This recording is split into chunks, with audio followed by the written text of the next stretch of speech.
નાયબ મુખ્યમંત્રીના આદેશ બાદ સુરત મહાનગરપાલિકાના આરોગ્ય વિભાગે શહેરના પ્રખ્યાત પ્રવાસન સ્થળ ડુમસ બીચ પર સઘન કાર્યવાહી હાથ ધરી છે। આ કાર્યવાહી ફૂડ ક્વોલિટી અભિયાન હેઠળ કરવામાં આવી હતી।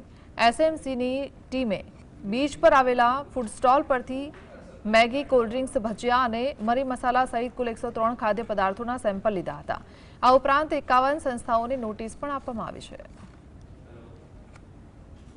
કાલે નાયબ મુખ્યમંત્રી શ્રી દ્વારા જે સૂચના આપવામાં આવેલી તદનુસાર આપણા deputy commissioner Shri health and hospital અને આરોગ્ય અધિકારી શ્રીની સૂચના હેઠળ આપણા વિસ્તારની અંદર જે પ્રવાસન સ્થળ અને ધાર્મિક સ્થળોમાં કામગીરી કરવાની હતી એમાં પ્રવાસન સ્થળ કે ડુમસ બીચ અને આપણા ધાર્મિક વિસ્તારમાં આપણો જે અંબિકા નિકેતન મંદિર છે એ વિસ્તારની અંદર આપણે ઘણી સફાઈ ઝુંબેશ હાથ ધરેલી।